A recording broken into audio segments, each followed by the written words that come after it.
Welcome back to the podcast. I hope you are all enjoying. This week's guest is James McMahon. James McMahon is my third guest that I spoke to that works for the NME. We spoke about growing up, his education and his jobs and how that got him into NME. We spoke about all of his podcasts, which he has many. His latest one is called Spook. He also does one called the James McMahon Music Podcast. He does one called Shame, and he does a football one called Can We Not Knock It, and the other podcast he does is called OCD Chronicles. The reason he does OCD Chronicles is because James is a sufferer of OCD himself. We touched on OCD, and at the end of the podcast we chose his 4 heroes to come for dinner and what he would cook them. I hope you all enjoy, guys. I'll be back again next week with another fabulous guest. Thanks very much, James McMahon, for coming on my podcast today, Time for Heroes. If people aren't aware of you, James, you're a writer for the NME for many years, and you do about 15,000 different podcasts. So we'll just start off with you as a nipper, what life was like growing up, where you grew up, and education, stuff like that, and how you came to be in the profession that you're in. Yeah, sure. It's very formal. I feel like I'm being interviewed for a job. I grew up in Doncaster in South Yorkshire. Went to a comprehensive school in a little village called Armthorpe, which is where home is. Went to university in Sunderland. Was music nuts from just sort of the get-go, really. Was always super creative, did fanzines and things at school, probably at the detriment of school. Was in bands, everything was music. I think I probably first read the NME when I was pretty sure the first issue of the NME I ever got was the Kurt Cobain, like the week after Kurt Cobain died. And it was just, that's 94, I'm 14 at that point, obviously years before the omnipresence of the internet, just a total gateway to a different world, far beyond my little pit village. There was not really much I wanted to do really with my life other than find my way to the NME. It was a scrap and really quite difficult, to be honest, to get there. But then I did. And I was staff for, I think, 6 years, freelancing for probably 8 or 9. Still have a relationship with what NME is today, still write for them sporadically. And university was sort of just a way to kind of get away from home, like not in a sort of a kind of a Bronski beat way or anything like that. It wasn't kind of I was running, but definitely felt like I needed something more than Armthorpe and Doncaster when I was 18. So I went to university, and I was, like I say, I was still doing fanzines, and I was in a band called Mavis, who made a few records and stuff like that. But when I was there, I was really I got quite kind of into kind of underground music by that point, and started I was really inspired by a record label from Newcastle that was called Slamped, that were, I suppose they're most notable that they put out the first Kaniki single and put out records by the Yummy Fur, who are an amazing kind of lo-fi indie band from Glasgow who sort of still exist in some form today. But what they did really inspired me, and I used to do an organisation called Boita, which put on weekly gigs and club nights, and did a fanzine, did a radio show, and kind of built this bit of a community in Sunderland, this kind of music community that was really kind of because there wasn't that much happening in Sunderland at the time. So it was almost kind of, well, you know, if it's not there, you kind of got to make it. And that was definitely a kind of DIY ethos that I'd got from doing fanzines. And it was really exciting for a few years. You know, bands like Field Music and Future Heads and kind of bands that went on to kind of do other things, or Golden Virgins or the Motorettes, kind of people who went on to be in Frankie and the Heartstrings, a band called This Ain't Vegas, who are kind of like the best kind of emo-y punk band that no one really knows about. And, you know, they all sort of used to play my club, and that kind of coincided with me getting my first piece of work for the NME, and then I kind of became like their person in the Northeast. And yeah, I suppose that's kind of my formative years covered, really. Did I get the job? Yes, you get the job, certainly. Oh, fantastic. Let's talk about money later. So, obviously, being in the Northeast, I was going to ask you that, whether you became NME's guy up there. So you became quite friendly with Future Heads. Are you still mates with them now? Yeah, it was always me and Ross, really, who's the guitarist. You know, I have memories of him coming up to me at a boy at a night with a demo for his then band Milo, and kind of being quite excited about the idea of playing Boyer. You know, it was something that people wanted to do at that point.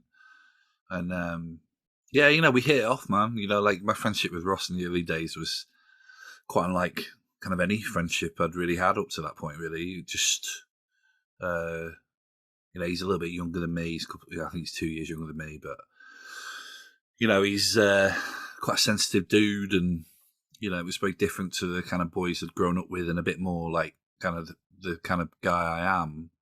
And, yeah, you know, like, he was groomsman at my wedding. You know, whenever that band kind of come to town, like, I'll always go hang out with them. And I met my wife via the Future Heads. She used to work for their management company, or she still does work for their management company, but she doesn't work so closely with them anymore. Yeah, no, totally. And I, you know, really kind of, I don't know, you know, like, there was a guy called Pat Long, a fellow NME journalist, kind of a bit of a mentor figure, really. He's sadly not with us anymore.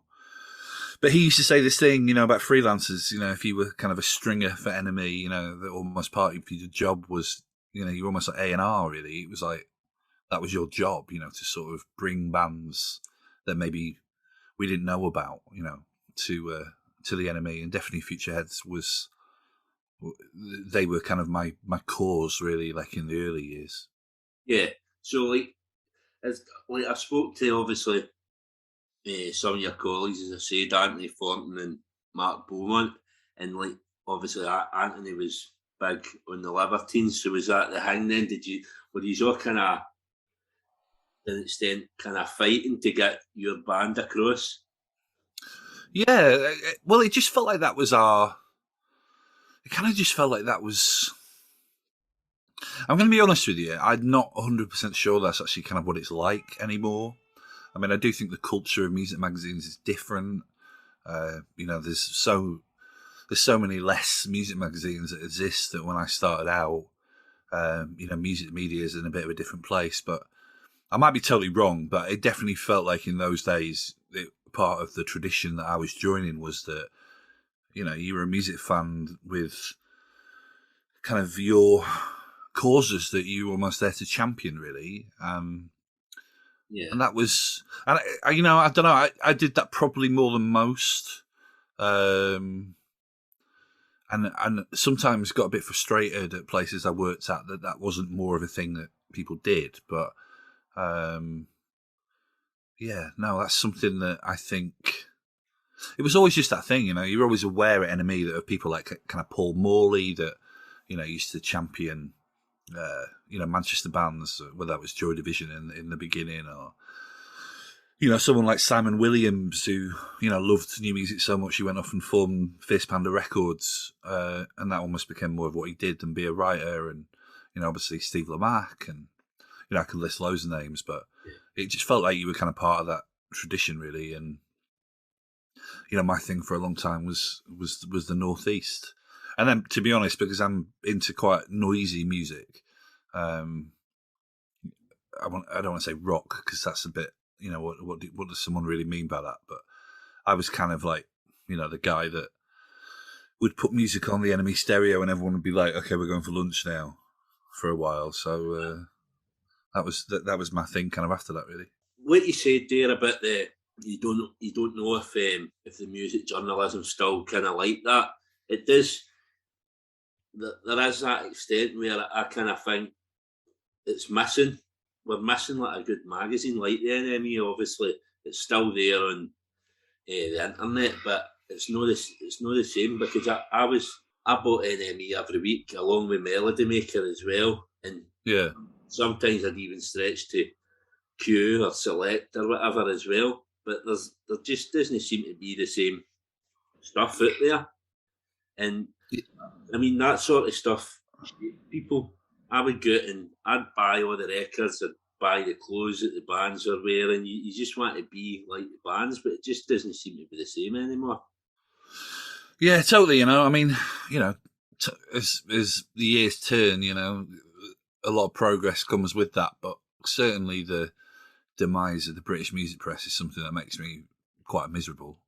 And even sort of just a lot of the style of writing about music doesn't really exist so much anymore, and that makes me, sad, because it was a good thing.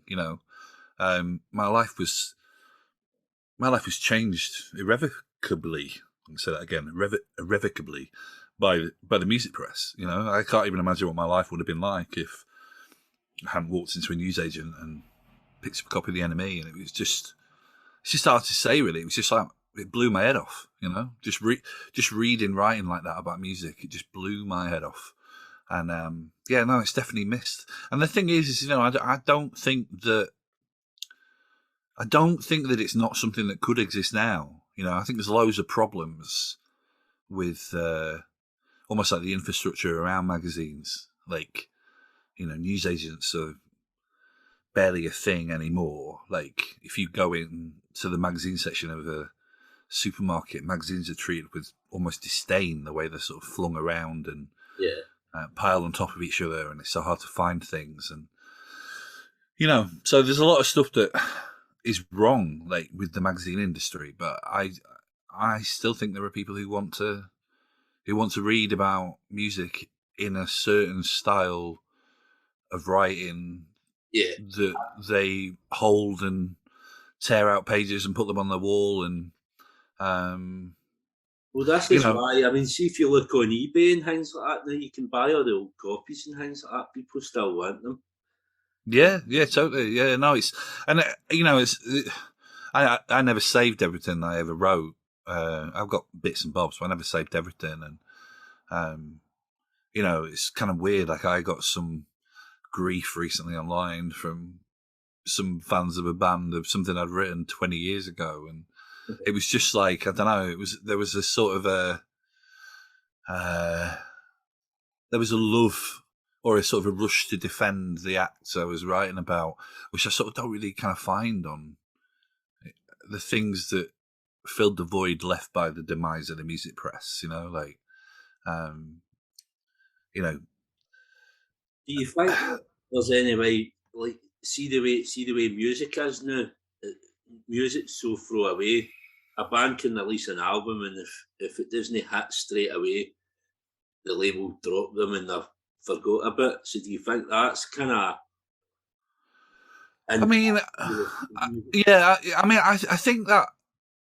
I think it's probably a little bit of a danger to sort of romanticize a lot of the past. Like, I think that, I sort of came of age like during Britpop, and there's loads of bands that kind of came out around that time that just, did a couple of singles and then disappeared, or bands that were, had number one records, released records, and then sort of fell off the face of the earth. So, like, the idea of music being disposable isn't a new thing at all, but I feel like we. I feel like music has less meaning than it did, in the sense that music is almost. I'm not saying this about me or you, because here we are on a Monday morning talking for a podcast. Like that's not something that like normal people do, but like music to a lot of people is just another thing. It's just another thing that they like. And I think you could probably say the same about film. I think you could maybe even say the same thing about video games. There's just a lot of everything, and things come and go very quickly. And I'm very interested in the idea of how you give music more meaning again. People are making great music still, like that never stopped, and people are making interesting music, and that never stopped. And people are making music that are weird and strange and dress cool and talk and sing about things that are more than just I like this girl. Like music is everything that ever was, but it's almost like how the challenge, I think, and what I'm interested in, and to a degree is kind of what I'm trying to do with when I still write about music now, or the podcasts I make, or I run this organisation called Spook, which is, to be honest, very similar to what Boyta was when I was a lot younger, which is trying to, it's a little record label, it makes videos. I've got a Substack where I write about music in the way that I want to read writing about music, like, and that's my own little sort of, drop in the ocean, really. But I do think that as music fans, there is that challenge that music shouldn't just be something that is throwaway. Like, music should matter a lot more than that. Yeah. Well, that's it. And I know it does. It does live in the hearts of people like me and you and my pals and things like that. But I get where you're coming from. I mean, I can get into the work and there's people that just have music on as background. They don't actually have any favourite music or anything. It's just a thing. I don't know if you can trust these people. It's funny actually. I was in an Uber the other day, and I was Saturday. Yeah, I was in the Uber on Saturday, and the guy was like playing like one of these kind of easy listening stations, where just everything sounds like mush. And I'm not saying that like, if you're in an Uber all day driving people around, you necessarily want to be listening to, like, I don't know, Square Pusher or Shellac or something, horrible and abrasive. But it does kind of blow my mind, really, when music's just like this. It's just there, Yeah. But I don't know, I mean, I also think as well, like, there's music which is just there that I love, like the Beatles is, the Beatles are almost like as omnipresent as air and water, and I love like the Carpenters, or I love like ABBA. Like, that music is incredibly popular, but I don't know. For me, it's not really a criticism of the music itself. Like, it's kind of just like the way the world treats music. That's more of like my irritation and what I would like to do something about. Yeah. So it's maybe like marketing techniques or something maybe need to change in some way.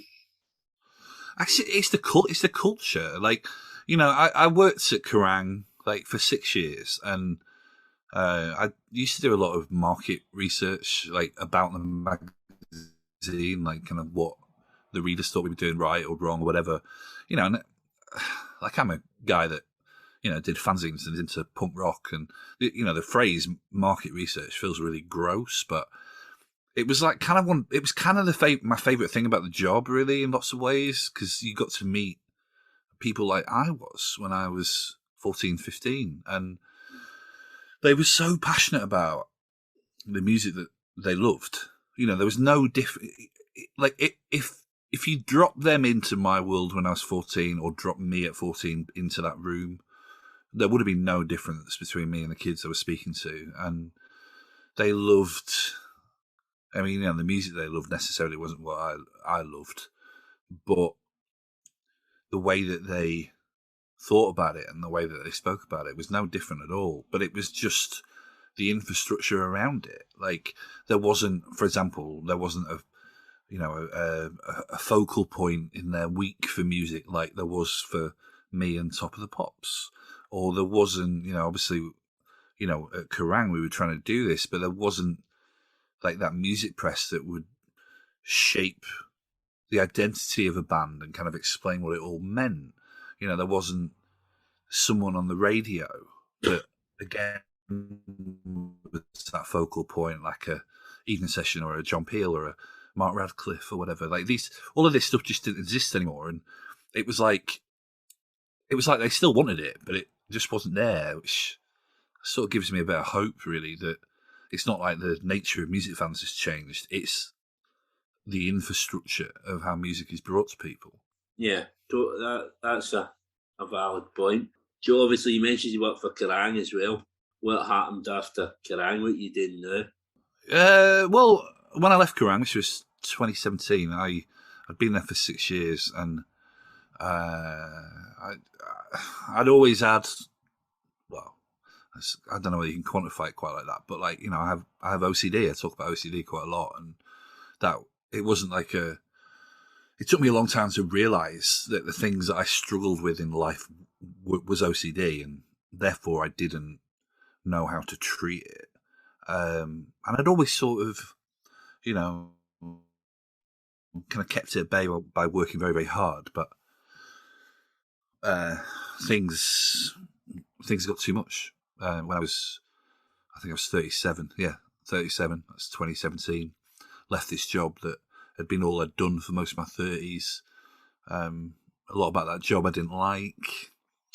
And just had a really, really low point where I was kind of forced to really look at the things I found difficult about living. And I did that from a place of being quite ill for a few years. And I was still writing. I was vocal about how I was feeling, because I'm just like that. But a lot of people wouldn't know how bad it was. Yeah. But I was still working. I was still writing for still writing for NME or The Guardian or Face or The Big Issue. I was writing for loads of cool people, but I was kind of living in hell, really. Yeah. And I ended up in I found my way to a support group, an OCD support group. That was massive for me, meeting other people with OCD and kind of gleaning their advice of how to live with the condition and what it really meant. I realised a lot of the therapy I'd had in years gone by wasn't really the kind of therapy that you need for OCD. And, I saw a bunch of psychologists and learned more about it, and learned more about how to live with it and how to treat it. And,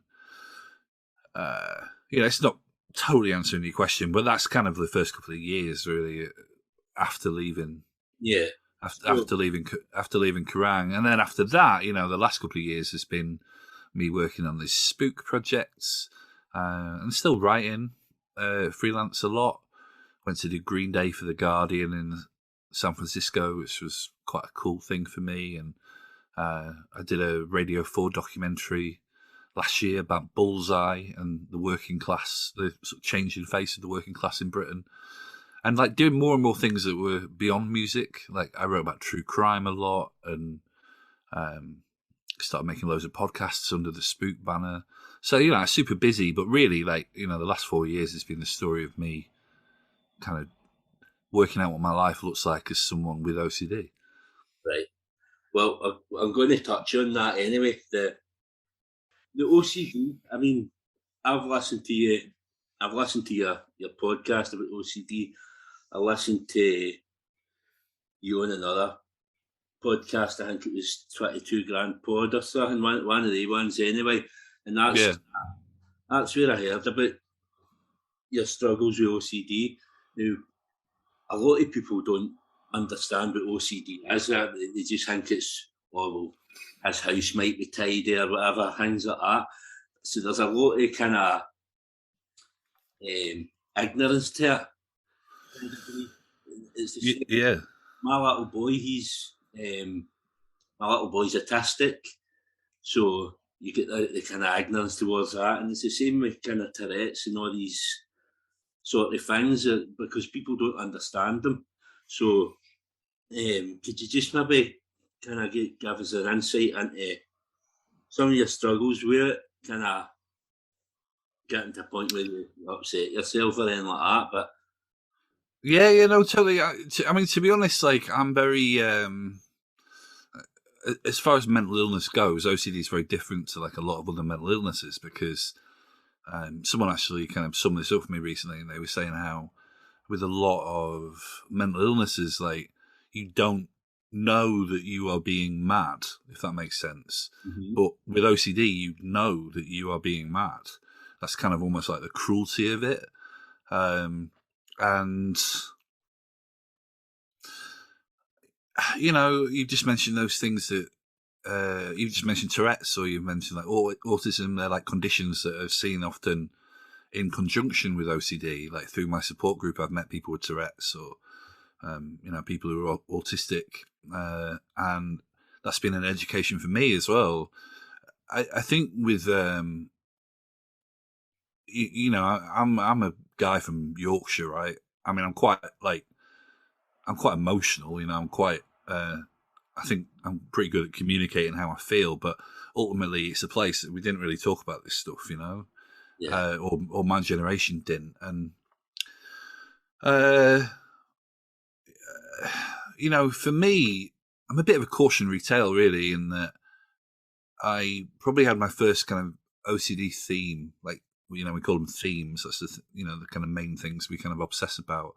I kind of had that probably when I was about 14, 15, really, and you know, didn't realize that's what it was until a lot later. But really, my big one was when I was 19 and I was at university, and I basically just decided one day that I had AIDS, and there was no logical reason to think that, but it was all I could think about for a year, until I kind of went on medication. And even then, you know, they put me on medication, but they didn't tell me it was OCD. But looking back, it was really obvious that it was OCD. It was all I thought about. I just went for AIDS tests, like, you know, 6 times a year, or however many I could kind of get in the times that you were kind of allowed to go for them. And you know, just it was just hell. You know, it was just all I thought about. And from that point on, just had lots of that stuff in my life, like different themes that, you know, really kind of came close to just sort of, ruining my life, really, you know. Yeah. But at the same time, I don't know, I'm quite a sort of stoic person. You know, I think people have got it a lot worse than me. I think there's people with OCD that have got it a lot worse than me. And I was always kind of super ambitious as well, and you know, didn't want. I wanted to live an interesting life, and I wanted to, you know, I wanted to follow my, you know, ambitions and dreams, and you know, working in music and writing about music and being a writer and making things. You know, is that really, you know? So I just think that when things got bad, kind of 4 years ago or so, there was a lot of kind of extreme things that kind of came together to kind of make that happen, and that kind of forced me to be like, okay, well, I have this, I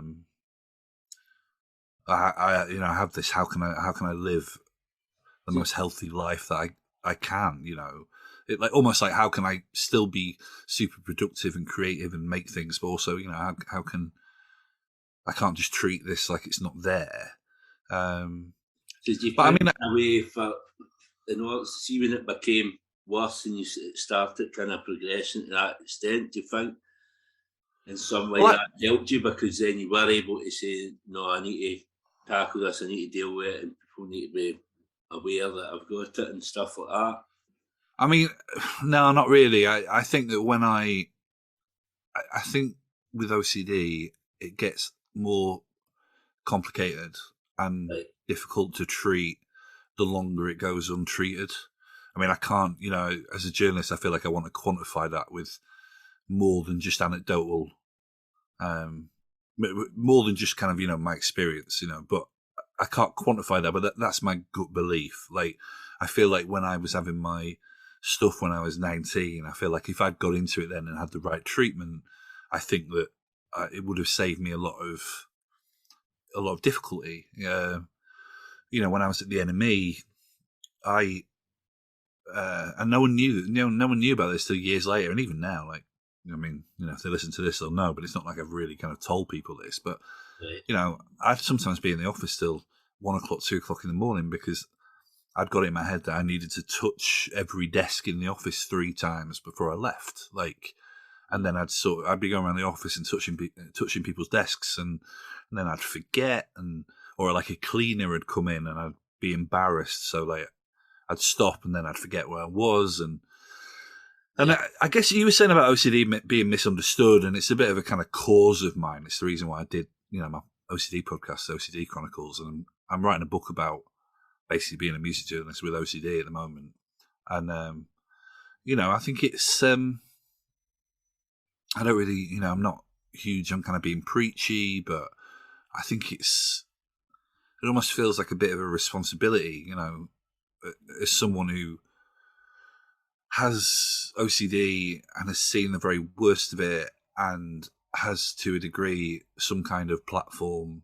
It almost feels like a duty that I should talk about it and try to help people if I can, because it's just an horrendous disorder. And I guess this is my cautionary tale. Like, when I was like 28, so this is 2008, so like right in the heart of I was features editor at NME. I mean, I was really, to all extents, sort of like living the dream, but I wasn't right. Like, I was having the most insane thoughts that I couldn't shake, and I was just super paranoid, and like, I don't know. Without, there's no. If anyone wants to know the content of that stuff, it was horrible, and it's all over my podcast. But I went to the doctors, and they did diagnose me with OCD at that point. Right. And at a really good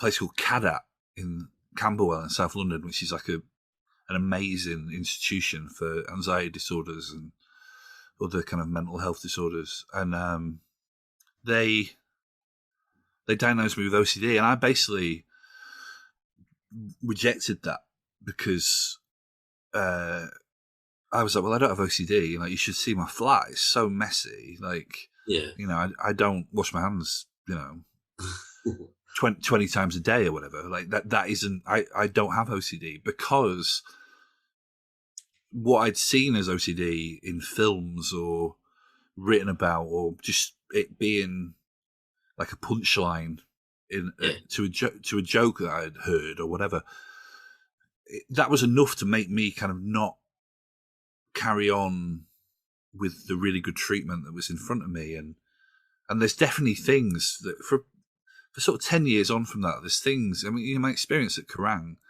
as an editor was totally hindered by my OCD. Like, I think to the outside looking in, a lot of people think I did a really good job, but it was kind of a living hell because of the OCD. And I often kind of think, oh, well, if I'd got into that treatment in 2008, I could have avoided a lot of that stuff. And I think that's the reason why I talk about OCD so much now, because, if someone on Etsy is selling Christmas cards, that say obsessive Christmas disorder, I think that stuff's important to call out, because not to be mean to the people who make that stuff, but it's that kind of thing that made me not embrace my diagnosis and get the help. Because here's the thing that's really important to know about OCD is that the treatment does work. It's not like one of those it's not like an illness where there's no cure for it. I mean, I don't think there is a cure for OCD, but there's certainly a way to severely reduce the suffering. The treatment works. And anyway, sort of gone off on a bit of a tangent there, but I guess that's covered most of it. Yeah, I mean, it must be exhausting. Just if you're carrying around all these themes in your head, and nobody else knows about it, and you don't want to tell them, it must just kind of be so overwhelming and so hard to deal with. Yeah, man, exhausting's the word. You know, it's yes, it's crazy. You know, I have a really supportive wife.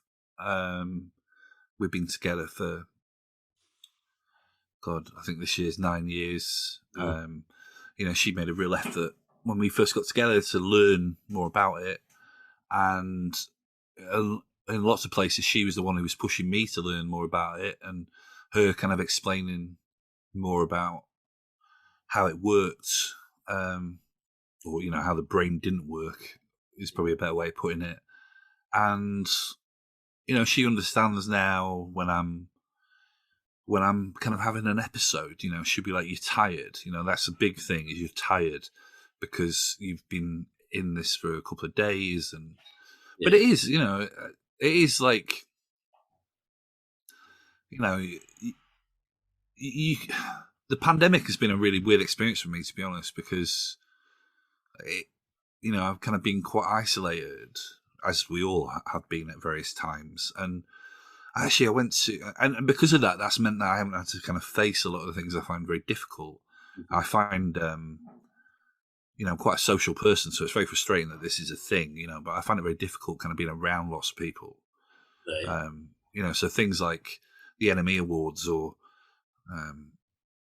introducing the Kerrang Awards, or backstage at festivals, or you know, all of these things that like sound amazing. Like I used to find those things so hard because I would be thinking like 10 things at once, and if I would meet someone, I would be trying to read their face and what do various kind of facial gestures mean beyond what they're actually saying. And I went to my wife manages We Are Scientists, and I went to a We Are Scientists gig, like when it was like a first gig in London for 2 years, and you know, I was at the after show and saw a load of mates and people I hadn't seen for a long time, and I came home and I was just in such a state because my brain was just so wiped by the experience of it.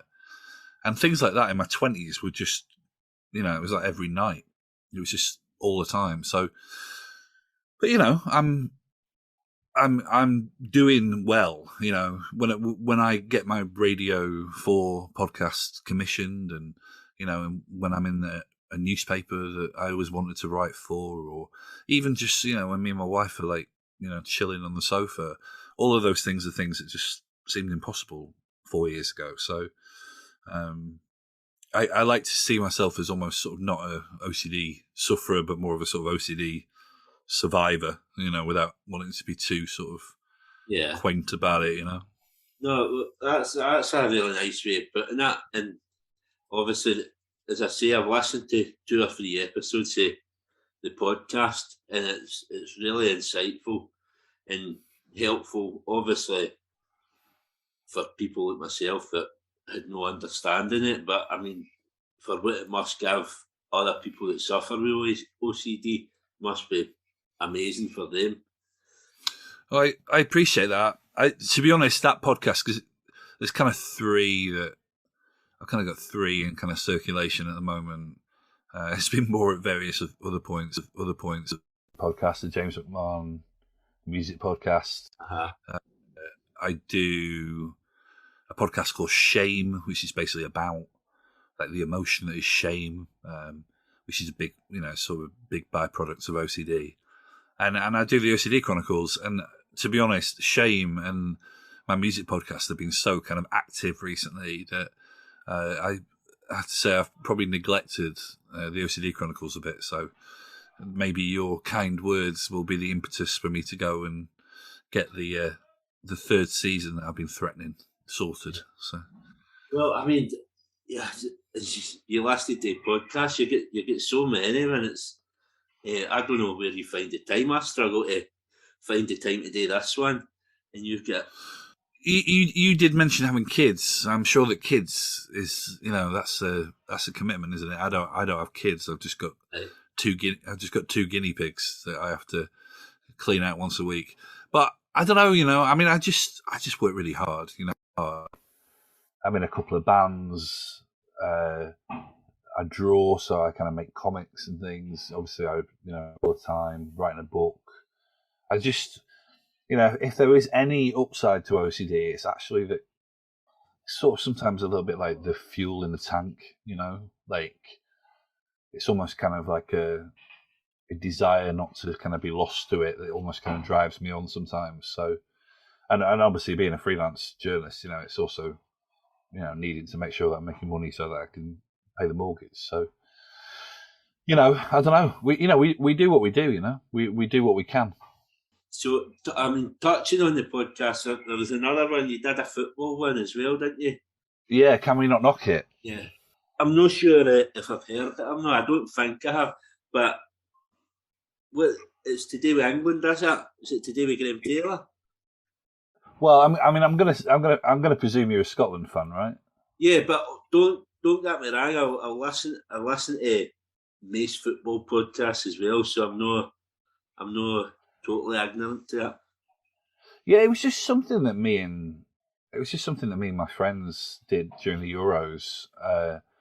I'm very keen on the idea of just doing podcasts that run for a couple of months. That are themed around things. Like I find that really fun, and I guess just during lockdown, when the not lockdown, but during the more of the kind of heart of the pandemic, when the Euros were on, it was just kind of a way to connect with my mates, a couple of times a week, who were all kind of scattered around the country and have kids and various other commitments. So it was like, we'd get online for an hour after the games or as a preview or whatever, and talk about what was a pretty good tournament for England. So, but no, it was fun doing that.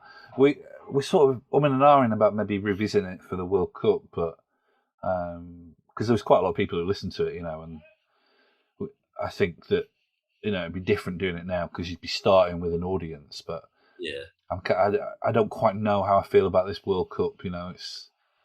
it's a weird time of the year as well, which I don't think there's as much interest in it as a football fan. I'd rather Scotland didn't get to the World Cup because I'm a Celtic fan and we could have half our team away mid-season. Yeah. It's mental. It's mind-boggling how the authorities have come up with this. I mean, we were just talking about things that were wrong with music. Like I feel the same about football in many ways. Like, the game of football is amazing. It's like the best game ever invented. But everything else is just messed up. Whether it's I don't want to sound like my dad. Whenever I try to talk to my dad about football, it's always like, "Oh, money ruined it." You know what I mean? But like, it's not as simple as that. It's just there's so many people involved with football who seem to not particularly like. Yeah. Seem to not understand what is essentially brilliant about football. Yeah. So it's so that's what I mean about not being sure about this World Cup and whether we'll revisit the podcast, because it's just there's so much that's wrong about this World Cup. Like, I felt like that to a degree in Russia. Like, someone who cares a lot about gay rights and things like that, and I just think that there's something unbelievably hypocritical about footballers like wearing rainbow laces, which is as a gesture is it's pretty cool, but and then kind of like going and playing in Russia where their stance on LGBTQ rights is so abhorrent. So I don't know, football. I feel like I went to watch a ground hop, so I go to a lot of grounds that isn't. Right. That isn't my own team. I support Doncaster for my sins, and I live in Leighton in East London, so I sometimes go watch Orient, and I've got a local non-league team called Walthamstow that I'm a big supporter of. But I will often go and watch games at grounds that aren't my teams because I just enjoy going to football grounds. And just before Christmas, I went to see Penistone play in the Peak District, and it was this bonkers game. I can't remember who they were playing. They were playing like the non-league team from Mansfield, I think, and it was proper jumpers for goalpost stuff. Mm-hmm. Like and it was really foggy, and the game got called off with 8 minutes to go because the floodlights failed, and where I was stood, like I couldn't see either goal at one point, like it was that foggy. And like for me, like that's football. So everything that's brilliant about it still exists, but it's the same, man. There's just so many rotters involved with it. Yeah, I mean that a lot of I've kind of thought a few times about going to see it's like a junior team, which the juniors up here is kind of like equivalent to non-league down south. So I mean, I've got a local team, about 10 minutes walk from me. Right. I've kind of thought about going to see them because you're kind of money aspects taken out, and it's just all about supporting a team. I will say this though. I was saying this to my wife last night that I've been to Celtic. I've never had an experience like that at football because, my team don't play in front of however many thousand people. Like we're lucky if we get 5, but it was amazing. I do think that stuff. I do think football at that level really is important and as a place and is an amazing experience. I just think that, but I think Celtic are different. Like it's a religion, isn't it? Yeah. I have to say, I don't know whether you'll think less of me for this, but my Scottish team are Dundee. No, that's not so bad. I thought you were going to say the other team. No, not the other ones. To be honest, if I have a team in Glasgow, it's probably Partick Thistle. Right. I went to see them play a couple of times, and I've got a mate in Glasgow, and when I would visit, we'd go down there. But no, I used to DJ a lot, and I used to DJ a lot in Dundee, which is weird. But I got up to Dundee and I DJ, and I remember the first time I went up there, I was thinking, I wonder if I can grab a game on the way home, or if I can catch a game while I'm up here. And it was the day there was a Dundee derby. Right. And I remember DJing and thinking, I wonder if I'm going to get a ticket, because it was all ticket. And I mentioned it, when I was DJing, and there were people at this club where I was DJing. They were literally, it was almost like I felt like I was some kind of Roman emperor, and they were coming to me with tickets, like almost kind of competing for my fandom. People would be like, do you want a drink? Oh, you should follow Dundee United. And other people being like, oh, you're coming for a kebab on the way home, you should follow Dundee. And then in the end, I just thought, well, Dundee is sort of the, I don't know, they're the, I don't know, I knew that Dundee United were like the cooler choice, so I went with Dundee. I love, I mean, I've only seen them play probably 4 or 5 times, but I always look out for Dundee all the time. So, well, there you go, Dundee and Doncaster. I find it. I've got a story actually. The boy from One Direction, is it Louis Tomlinson? He's a Doncaster fan, isn't he? He is, yeah. He is. He used to sell.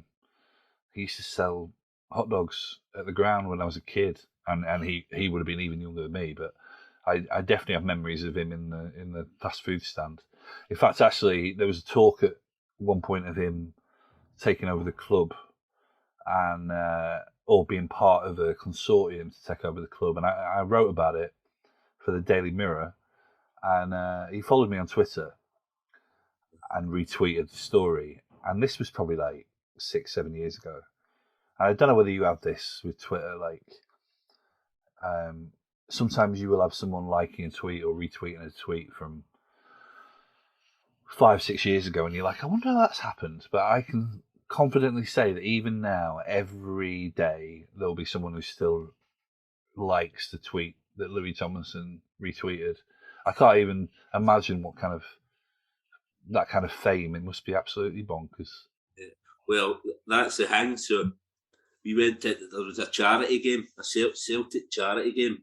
I don't know if you can remember Stilian Petrov. He played for Aston Villa. Obviously, he played for us he was a legend with us. And we done a charity game for him with his cancer, his leukemia. Yeah.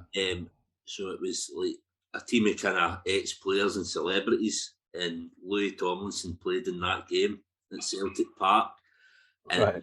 it was packed out, right? But there must have been about 15,000 wee lasses, One Direction fans that were only there to see him. And I can't mind what player it was. Somebody halved them in two, and see the screams for the fans.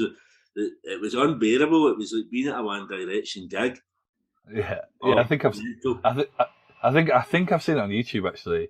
I mean, I saw him play as well for a testimonial for James Coppinger, who's like the best Orient player. Sorry, God, the best Rovers player ever. This is what happens when you have affections for more than one club. Yeah. James Coppinger, he's like my favourite Doncaster Rovers player ever. Played with us for, retired last season. Played with us for hundreds and hundreds and hundreds of games. With us for almost 20 years. And his testimonial, James Coppinger, turned out, and it was also sort of like Rovers legends. So there was all these kind of faces from the past that Coppinger had, shared a pitch with, and like one half of the ground was just like One Direction fans screaming, and it was so. I just kept thinking what it must be like to be someone like Leo Fortune West, like a bit of a journeyman who played for us, and had played for us at various points when 800, 900 people were coming to watch us. What it must have been like just hearing pubescent girls screaming. Yeah. It must have just been bonkers. And he, it was weird. I was commentating for like the website, me and a friend of mine, because I write for the Doncaster Rovers fanzine, 2-time award-winning Doncaster Rovers fanzine, Popular Stand, and we were commentating, and it was just at times we just couldn't hear ourselves. It was crazy. It was just a crazy time. I actually now that he's not quite as sort of famous, sort of as prominent, sort of in the discourse. I think the people who run the social media channels of Rovers are quite relieved in a way, because there was a period of time where every time they like tweeted like a match result or something, the comments would just be One Direction fans being like, "I love you, Louis." It was crazy. It was just crazy time. Yeah. It's got a funny way of doing that in it, football and stuff like that. It's kind of people get obsessed. So I mean that's us towards the end of the interview. Obviously, Cool, man. I'll share your link tree up, and people can find all your podcasts and stuff like that. But obviously, before we go, obviously, I ask you to pick 4 heroes to come for dinner and explain why, explain what you're going to make them for dinner. So, as you're saying this, I've just remembered that yes, you did ask me to do that. But I'll riff off the. I should have reminded you at the start. No, it's fine. I can do it. There's plenty of people I admire. So I would probably say there's a journalist called John Ronson. I don't know whether you're aware of him, but he writes about people. He's a journalist. He writes about people, and he sometimes writes about complicated and difficult people.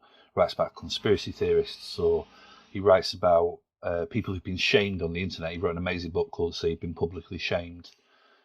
He's interviewed psychopaths, and rather than sort of just dismiss psychopaths as terrible people, it's try to understand, kind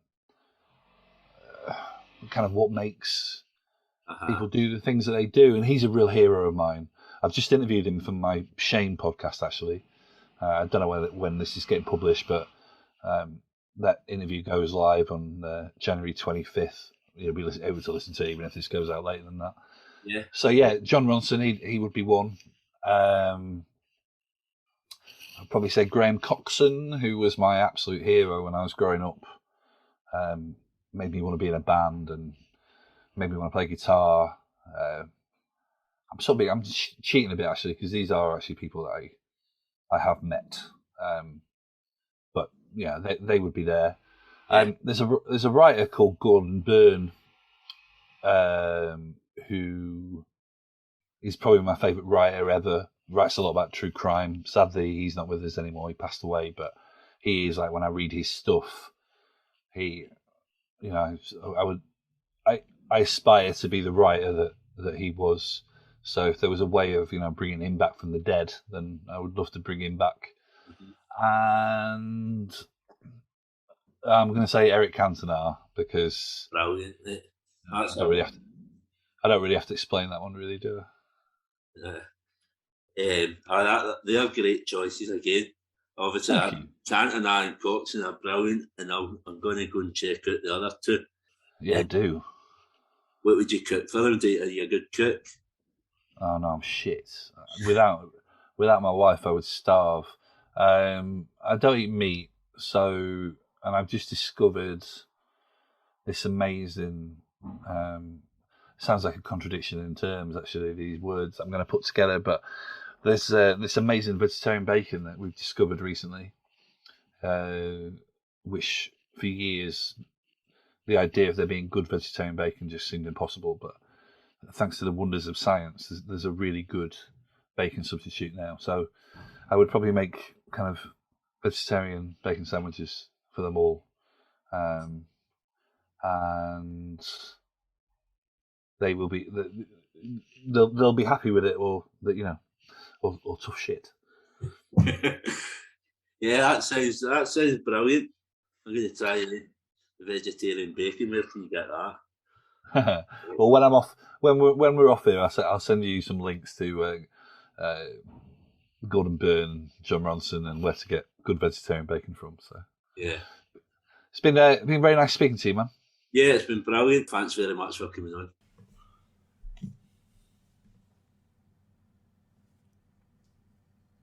I hope you all enjoyed this episode of Time for Heroes podcast. If you would like to get in touch, the best way is on the Facebook page, Time for Heroes Podcast, or on Instagram at Time for Heroes Podcast, or Twitter at Time for Heroes P1, or drop me an email at timeforheroespod@gmail.com. You'll find Time for Heroes on all podcast platforms, including Spotify, Apple, Google, and Amazon. Please leave a review where you can, share with others, and more importantly, enjoy.